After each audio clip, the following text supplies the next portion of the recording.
Federação Boxing Timor-Leste realiza Campeonato Nacional Boxing Badaruak e Tinan Riun Rua Ronuru Racing Hat, onde comemora a Loron Restauração Independência Timor-Leste. Diretor técnico boxista Timor-Leste Sebastião da Silva informa ali em entrevista e a Benfica dele, a foi atleta boxista Sira Halau Technical Físico no Saúde, incluímos Halau Face to Face e segunda-feira, Loron Sanu Sintolo Fulang Maio Tinane. Nia teten, Federação Boxing Timor-Leste halau Campeonato Nacional Badararua que Fulan Maio Tinane, ato comemora Loron Restauração Independência Timor-Leste Nian, 20 de maio Badala Ruanulu Racing Rua, no Clube Hamutu Ruanulu Racing Ne, Maxi participa e a Campeonato Nacional Ne, incluímos a Associação Nebe Destaca e Município Sira, Hanesang Usi Município Manatutu, Bobanaru, Aileu, Manufahi, Baucau, Lauteng, Nomos, Usi Município Sira Nebe, Associação Boxista instalaba.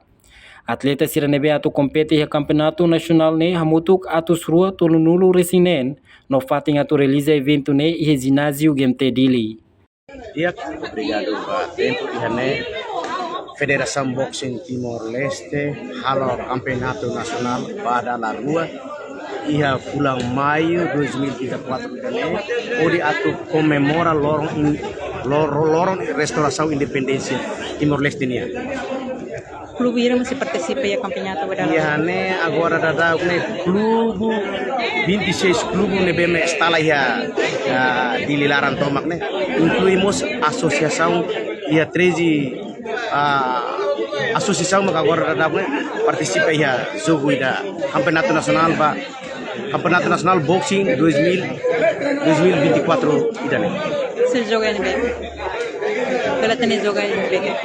Joga ini bem. Sirnia joga ia usida Lokoraik ia Oras Tukulima ia Gimnasio di GMT. Total boxista nebega agora participa ia evento Campeonato Nacional ne amutu 236 boxista.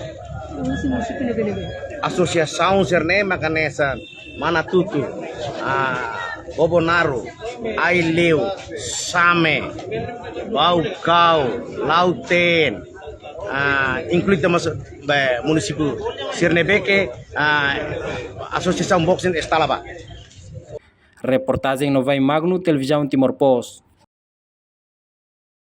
Janela informação ba emogoto. Atua tem informação atual dia Clio.